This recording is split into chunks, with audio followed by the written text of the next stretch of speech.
زموږ په بزرګانو کې یو بزرګ راځي مولانا مظفر حسیني رحمه الله.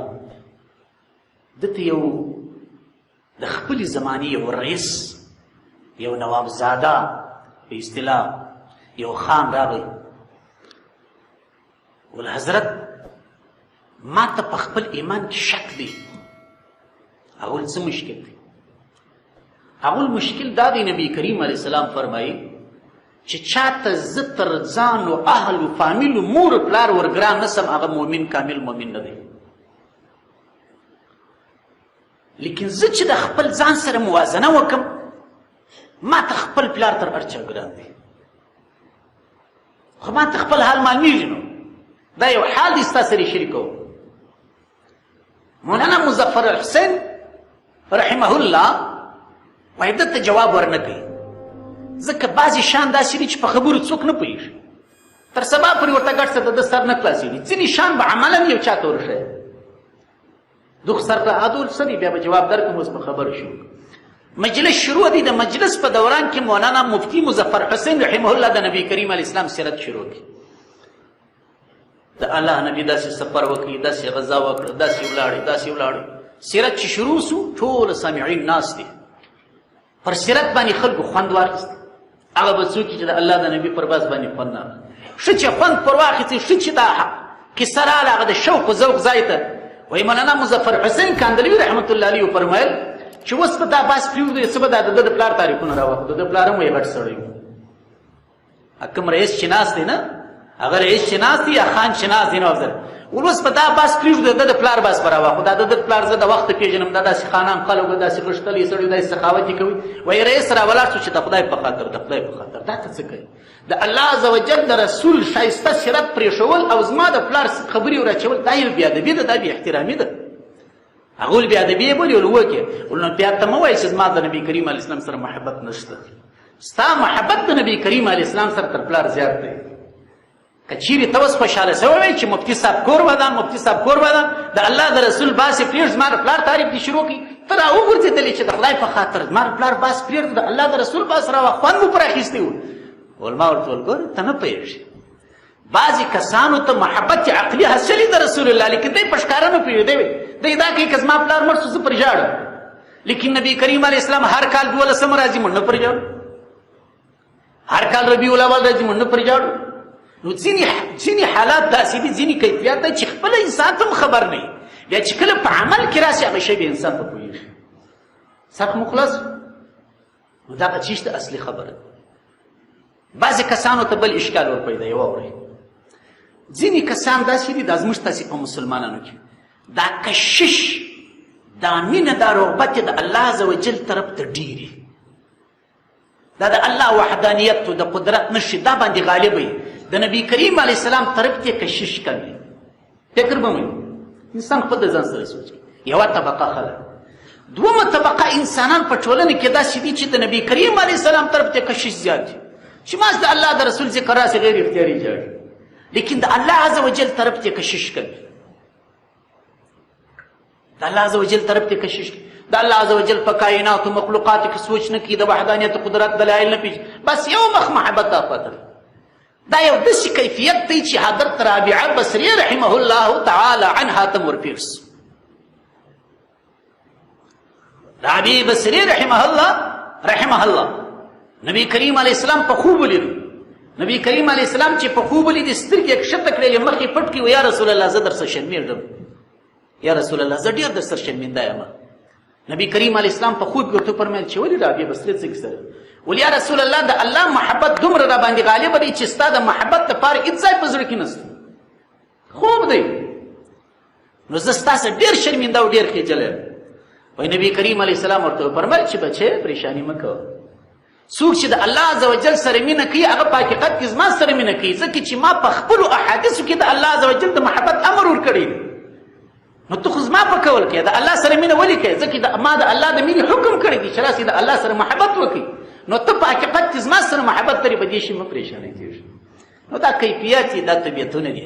اصل شی محبت عقلي دی. واورئ، بعضې کسان دي د محبت نارې وي، د عشق نارې وي، کبابونه دي، ربابونه دي. زموږ تاسې دا بعضې ورځې مو لیدلي دي د نبی کریم علیه السلام د پیدایش ورځ مبارک ورځ د بشریت کې خو د کفر او شرک تیارې وې که نه وې انسانان یې ژوندي ښخول که یا د الله عز وجل د نبي د تولد ورځ مبارکه ورځ ده د الله عز وجل د نبي د وفات ورځ په ټول امت د غم ورځ ده لیکن بعضې کسان څه کوي د هغوی محبت طبعي دی بس حلواوې دي اوس خو د مسلمانانو حالت دغه ته رسېدلی دي تاسې ولیدل دا حالت دلته خو ملا شی نه دی لیدلی الحمدلله مشکلات دلته نشته په رقصو په اتڼو په دغو باندې دوی دا ورځې لمانځي ښځې رقصېږي ښځې اتڼونه کوي ډولونه ورته ویل کېږي سورنایې ورته ویل کېږي دغه کوم محبت دی عقلي محبت پکار دی عقلي محبت څه دی چې د الله عز وجل د نبي کوم حکم یې پر هغه حکم موږ خپل ځان قربان کړو د الله عز وجل د نبي سنت طریقې چې رالې هغه موږ خپل ځان کې عملي راوړو دغه عقلي محبت یوازې طبعي محبت مطلوب نه دی حتى اكون احب اليه من والده وولده والناس اجمعين که دلته عقلي محبت دی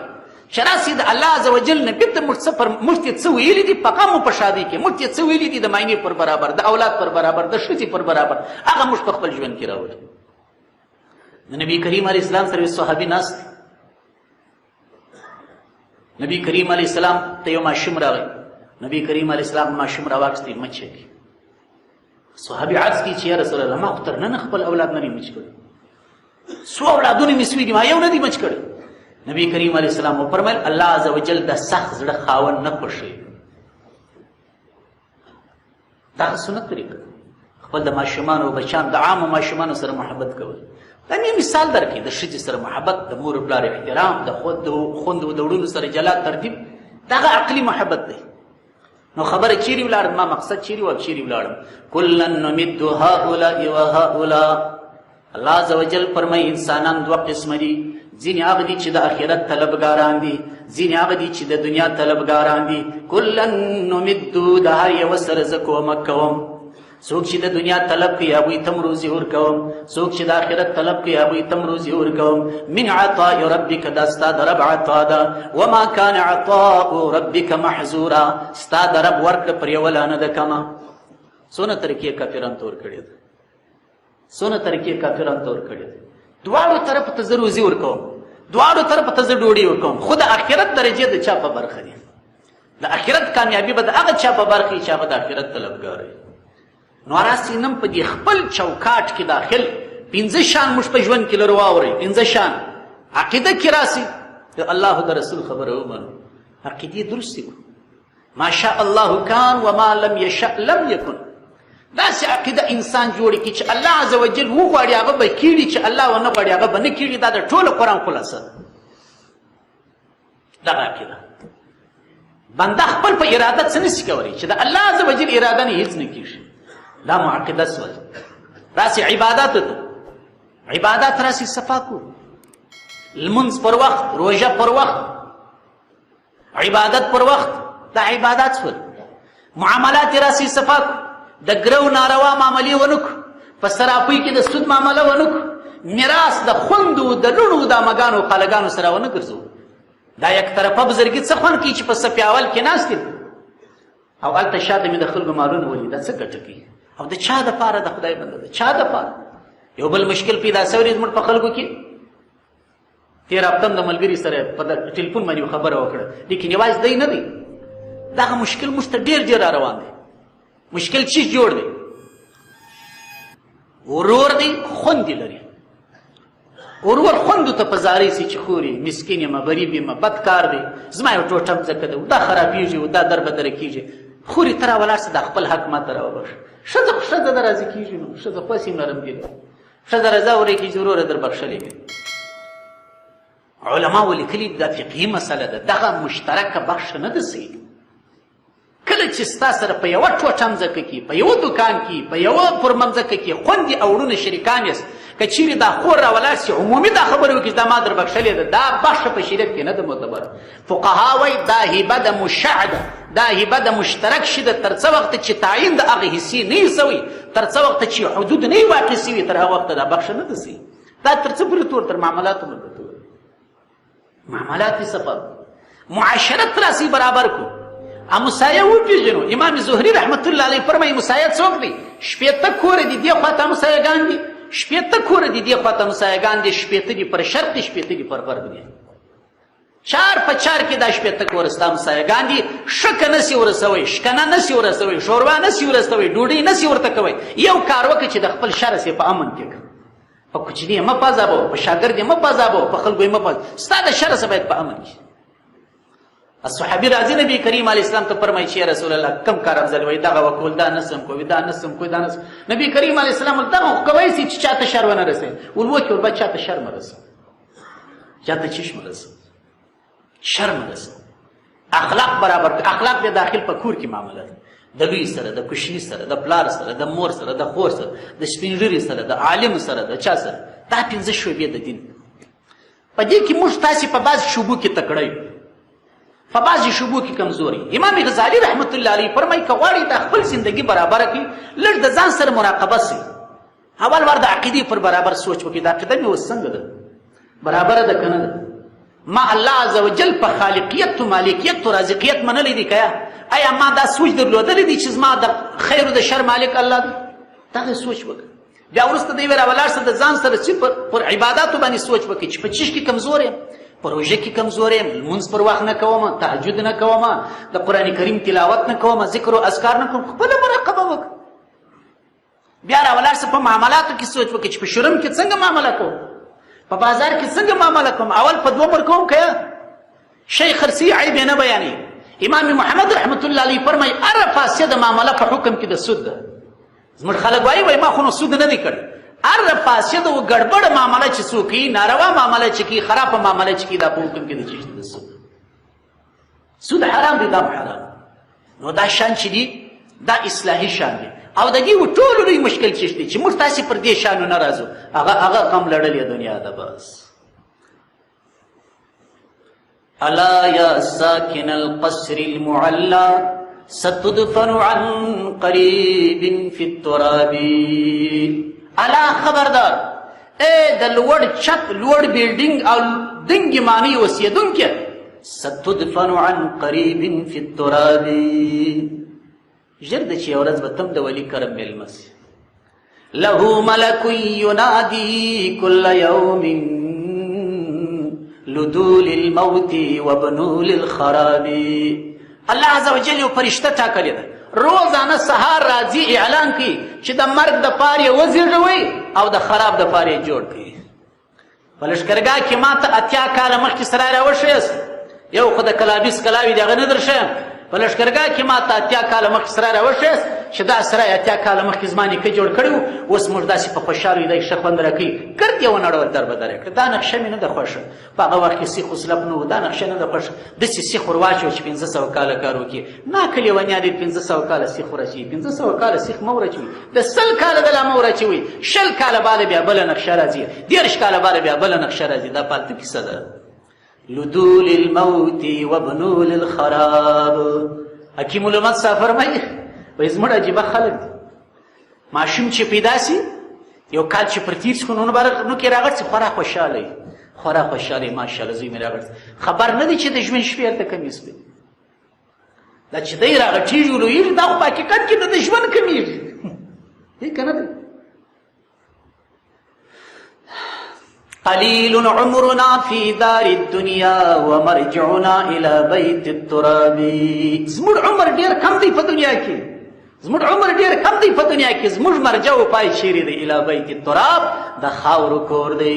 غم دین خور کی غم غمی دین است، همه غمها فروتر ازین است. د دین غم خوري.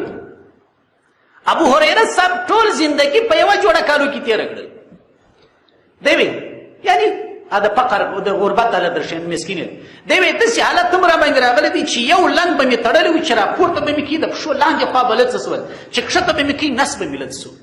لیکن قرآن کې الله عز وجل څه فرمایي؟ رضی الله عنهم ورضوا عنه. زه د رسول الله د ملګرو سره راضي سلما. زه رسول الله ملګري جنتیان دي. ابو بکر فی الجنه، عمر فی الجنه، عثمان فی الجنه، علی فی الجنه، طلحه فی الجنه، عبد الرحمن ابن عوف فی الجنه. دا لري په د لاډ میکالي ځان پر وکی جواب نه کوي.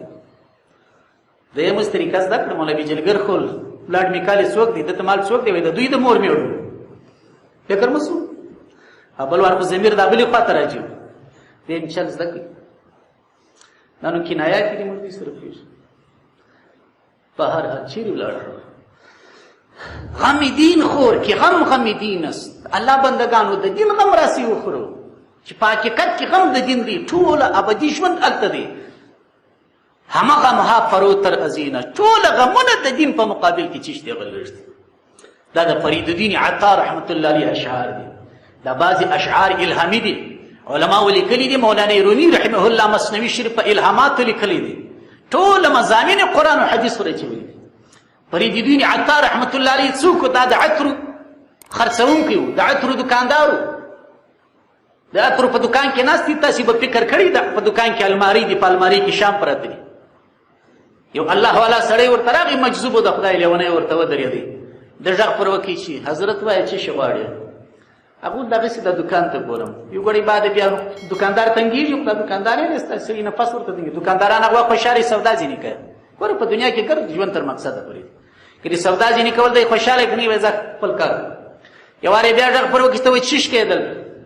هغه وویل زه فکر اخیستی چې دا ستا روح به څنګه خېږي. دکاندار ته څونه ضرور کوي؟ ټیم هم ضایع کوي، وخت هم ضایع کوي. هغه ویل دا ته څه پرتې وایه؟ ویل زه دا ستا د دکان شیشو ته یعنې مې څونه ډېرې شیشې دي پکښې ایښي دي. ما ته داسې معلومېږي چې ستا د زکندن وخت راسي دا ستا روح به د یوې شیشې څه وځي په بلې به ننوځي. د یوې شیشې څه به وځي په بلې به ننوځي. ځکه دا ښایسته شیشې، دا ښایسته المارۍ، دا ښایسته دکان، دا سودا وي، پیسې تا وباله. زه دا ستا پر ژوند داریان یم چې څنګه خواره کوې. دا زکندن به دې څنګه په سختي. فرید الدین عطار رحمت الله علیه ته درد ورغی. هغه ویل زما له به هم دغسې وځي لکه ستا ده. څنګه روح چې ستا ده وځي زما له به هم هغسې وځي. هغه ویل ښه ور وکړې. ویل زما دې ته ګوره د دکان مخکې پښې ورته وغځولې. ویل لا اله الا الله محمد رسول الله. روح یې ځای پر ځای ورکړي. فرید الدین عطار صاحب دا څه پېښ شو؟ هغه ویل زما روح دغسې به سره وځي. بس خلک راغله جنازه خپل پورته کړي غوستې لکه ماښام تېر ښه کړي. فرید الدین عطار صاحب دکانداري پرېښول چې یا الله معامله داسې ده زه خو نه وم خبره. د الله والا او روحان داسې اشرانه خېږي. والنازعات غرقا. الله عز وجل فرمایي زما د قسم په هغه پرښتو وي چې ارواحان د کافرانو کاږي په سختۍ سره. والناشطات نشطا. زما د قسم په هغه ملایکو وي چې ارواحان د مسلمانانو کاږي په نرمۍ سره. داسې اسانې روح ځینې کاږي وایي لکه یو سور میږی چې سړی په غاښ